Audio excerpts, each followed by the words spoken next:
Guys, it's been an interesting week, has it not? It's been an interesting day.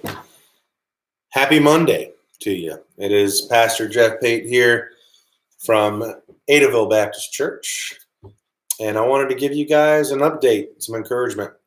Uh, Governor Roy Cooper here in North Carolina has extended the mandatory, executive order of the shutdowns through May 15th. So no gatherings of more than 50 people, and continued. Schools are closed until the 15th. All kinds of things happening right now. So how does that impact us as a church? How do we process this, and then how do we ultimately move forward? Because I think in this very strange time that we do need to be cautious, and we do need to really do everything we can to flatten the curve of this virus. We got people we love that are susceptible. People that are posting up all these comparisons to the flu and other things and really trying to minimize this. I get where you're coming from, guys. I'm not here to fight and argue and anything, but there's so many unknowns to this, and there's so many countries reeling from this, so many healthcare professionals giving strong warnings about us being out. I as your shepherd, I'm going to take all that seriously. You can disagree with my leadership if you need to. You can talk about things. You can say what you want. But what I will not ever allow in any ministry that the Lord has called me to, I will not allow people to hinder the gospel with any negativity. So you can think what you want about the government doing this to churches. You can kind of come at this from lots of different angles. But here's what I know. Our God is still in control. The government is putting some mandatory restrictions on what we're allowed to do right now. Personally, I don't know enough about all these things to have this great inside look, but I have enough friends and family that are in the healthcare profession, that are in the trenches, so to speak, that are saying, people, please stay inside. Please stop meeting together. Please stop treating this as an extended vacation. Please stop looking for loopholes to do what you want. Please quit buying up everything at grocery stores in a panic. We've got to chill out and trust God right now. We've got to do what the government is asking us to do, because they're being told what we need to do by the people that are saying, if you want to control this and get this done, so that we can move on, happy, healthy, free to come and go, then these are the precautions we need to take. So here's how I want to frame this, for lack of a better word. This is a little over 40 days from right now, 40-ish days. A lot of things in the Bible were 40 days, 40 years, things like that. The Israelites wandered in the wilderness for 40 years. 40 years of following God, who was a pillar of fire by night and a cloud by day. 40 years of basically trusting the Lord to provide for them, living a nomadic lifestyle.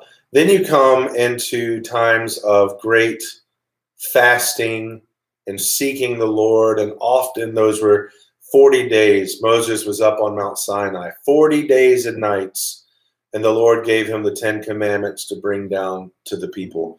I think of Jesus beginning his earthly ministry and going out into the wilderness for 40 days to fast and pray and prepare.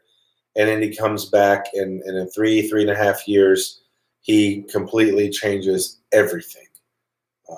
Discipling a group of people, a larger group of people, just really getting things into place. So if God is asking us to enter a wilderness, so to speak, for about 40 days. Think of the move of God that is going to come on the other side of this. It's going to be awesome. God's going to do things that maybe we've been asking him to do for a long time. Maybe he has to strip us down a little bit to build up his church, to make this country, this world open to hearing his voice, open to his leadership, open to what he's doing. Is this ushering in the end times? Of course it is. Of course it is. Everything is ushering in the end times. All of time is moving towards the time of Jesus' return. So what is our goal as a church in times like this? To get mad and pout that we don't get to gather on a Sunday morning, to in a sense grieve the loss of our freedoms as Americans to assemble? Or is it to say, man, how do we, the church, get the gospel out there? Because our Jesus is coming back. And there are myriads of people that don't know of his great love for them. They've never surrendered to him in salvation. They don't follow him and trust him and love him. So what are we doing in the next 40-something days? Are we just going to sit back and just spew negativity and the kind of vitriol that just sends the world going, wow, that's Christianity, no thanks? Or are we going to be the hands and feet of Jesus? Are we going to be those who are setting the example to the rest of the world of what it looks like to be the people of faith? We have, for 2 weeks now, maintained our online presence as a church through Facebook Live. Some of you guys have done an awesome job responding to this YouTube channel. We have about 115 subscribers already. That's awesome. We've got to have 1,000 subscribers on this YouTube channel in order to use the old cell phone to make videos, which is why this one's a little choppy, because it's on my laptop, and that's just a MacBook that is probably going on about 9 years old now, and so it's not going to be awesome. But this week, we plan to buy a new digital camera for the church that will make this whole live streaming thing way more awesome for us. Plus, we are prayerfully considering ways to obey the executive order of no meetings larger than 50, but still having a weekly presence. More on that to come. I'm going to talk with the deacons, talk with some other folks, and I think we're going to come up with something that's going to be awesome. But what does this mean? Well, right now it means that our Easter service will not be a traditional fill the church up with folks Easter service. We are looking at trying to, if the weather permits, holding an outdoor Easter service. What does this mean for different groups on Sunday nights and Wednesday nights? And it means we're not meeting. Plain and simple. We're shutting down a lot of things right now, but we're not shutting down the church because the church is not a building, and the church is not a Sunday morning service. The church is us, and I'm so excited about that we as a church are going to continue to worship and to gather in our homes, whether we're gathering around a computer or a TV or a cell phone. That's not normal. That's not what Hebrews 10:25 is calling us to, right? We want to gather together. We want to assemble. We want to be the church in locations. That is always the goal. That will continue to be our goal. But in a time of wilderness where we cannot do that, the next best thing is utilizing technology to do this. So what I want to warn us all is that we're not trying to say, well, hey, you know what? You don't have to have a building to be the church. Of course you don't. Nobody's arguing that. But we do have a building. And when the time comes that we get to gather again, I don't want you thinking, well, I'll just sit home and live stream because I've gotten used to, going to church in my living room and my jammies. No, we want you to continue to be part of the body. We want you to get up and come to church when we are allowed to do that again. Until then, sit in your jammies if you want. You know what? Sit in your living room with your family, with your Bibles open, sing with us, follow the scriptures with us. I'm so excited about a lot of the responses I got from yesterday's message. I think some of our people really clued in and thought, wow, let's look at this. Let's look at our widows that might need some help. Let's look at some ways widows in our church could say, I want to be more useful to the kingdom. And I'm just excited about that. I think it's great that we as a church are still asking the important question, Lord, what would you have us do? So these times are crazy, but our God is awesome, and he's going to continue to be awesome. So I want to encourage you. Tomorrow night, we'll have a staff meeting again. Tune in for a live devotion in our staff meeting tomorrow night at 6:30. And Wednesday night, we will have our online prayer service again at 6 o'clock. So I'd say probably Wednesday morning, I'm going to make a post. You guys can filter in your prayer requests all day on the post, because when you start like a watch party or you share the link and people come in late, I don't get the live feed that everybody else is getting. It's really hard for me to see. Every prayer request that was put on there last week, whether I got to see it live or not, we have prayed over, so they weren't just ignored or not seen. But in order for that to work, it's got to be on the one that I launched, that your comments on my page are coming in. Some of them are just late. Anyway, that's just one of those technological little flaws of how we do things. But I also want to remind you of something today. When I look at the world and I see people of faith all over the world, in different countries, speaking different languages with different customs, different cultural norms, I see everybody saying, wow, we're in a different situation right now. But I see the gospel still going out. I see people still being the hands and feet of Jesus. You know what that doesn't mean? It means that you don't go and say, you know what? I know there's a global pandemic and everybody's trying to practice social distancing, but I personally feel like God's calling me to go house to house and check on everybody. And I'm going to go home to home and sit with the lonely. And you might be the one to get them sick. So stop doing that. Call people. Text them, send them a sanitized letter. You can go and knock on somebody's door and don't enter their home and say, I just wanted to come by and tell you I love you and I'm praying for you. Don't touch folks right now. This is just everything we can do to minimize the spreading of this. Let's do it with compassion as our goal. But I'm watching people all over the globe taking creative steps to get the gospel out there. That's what we need right now. No negativity, no fear, no anger. Right? That's not good. It's not helpful. Yeah, the spring breakers didn't use their heads, and that's frustrating. But don't hate on them. And I see posts people are making that hoping the irresponsible people die first. That's ridiculous. Don't ever think like that. We don't want people to die. Especially as a believer, I don't want people to die that don't know Christ, because I know where their eternity is, and that's not cool. I can't be happy about that. If you don't believe that, that's your business, but I do.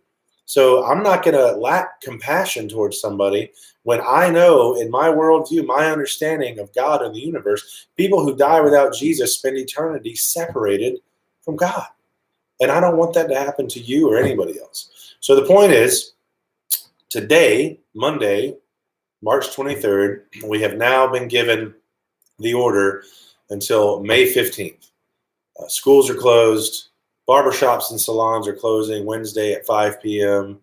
You can still get takeout food from restaurants. You can still go grocery shopping. But life as we know it in America is changing. Let's honor it. Let's do it right.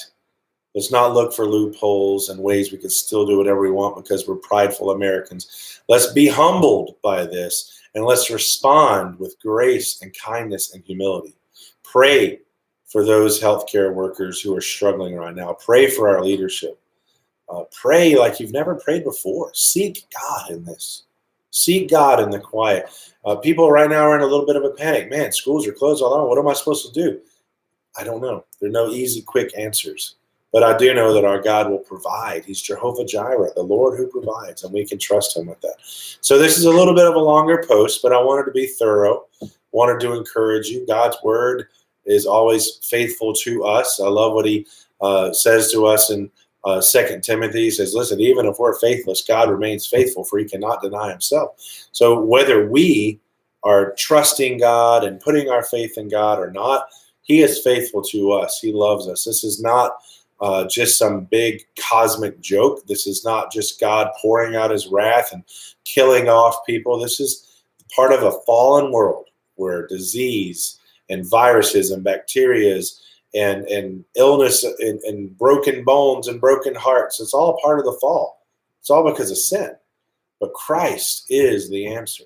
So if you can look to Jesus, go read the Gospel of John if you've never read it. Just read it. See Jesus for who He really is. Don't take your impression of a bunch of Christians who have poorly represented Christ and then dismiss Christ or reject Christ. Go see Jesus for who He really is and choose Him today because He loves you. And when this whole thing settles down and we do, in fact, rise from the ashes and start moving out of this crazy time, you'll have a faith that, man, it can move mountains and it'll stand firm because my feet are on the rock of salvation. So what choice do we have, right? Just get grumbly, complainy, whiny, negative, angry, paranoid. No thanks. I'm going to be faithful.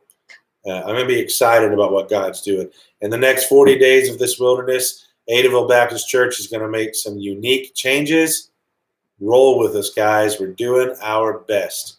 I hope that you share this. I hope that if you haven't subscribed to our channel yet, that you do that. Once we get to 1,000, we'll be able to do YouTube live on the go with a cell phone anytime we want. Until then, keep praying, keep safe. Sit down with your families and pray and talk about this and point to Jesus. With everything, point to Jesus. Above all, trust God. He's trustworthy. He really is. Maybe you haven't been to church very regularly in a while, and this hasn't affected you as much as those who have a weekly commitment to be in the body. Well, just let this stir your affection to be gathered with the body again. So when that time comes back, you'll jump at it and you'll be part of a church body that meets and encourages and holds each other accountable and worships together and is the body of Christ. And that's a really great thing. So from Adaville Baptist Church, your staff loves you, your deacons love you, everybody involved here loves you, your pastor loves you. And I want you to be safe, and I want you to be smart, and I want you to honor God. And I want you to practice the next 40 plus days what it looks like to live in the wilderness with God leading you every day, every step of the way. So praying for you. I will see you guys again tomorrow when we do our staff meeting on Facebook, and then I'll see you Wednesday for our prayer time. And this Sunday, we're going to have some even more beefed up worship. I think our worship times on Sunday mornings have been great, but this Sunday especially is just going to be even more worship going along with the message. And so tune in. We love you, and we're so glad that you're a part of things here. And if you're not a part of Adaville and you're just kind of tuning into these messages, we love you. We don't want you to feel ostracized or left out. You're all part of this together. So anyway, I'm going to end the stream now, and we'll see you guys soon. God bless.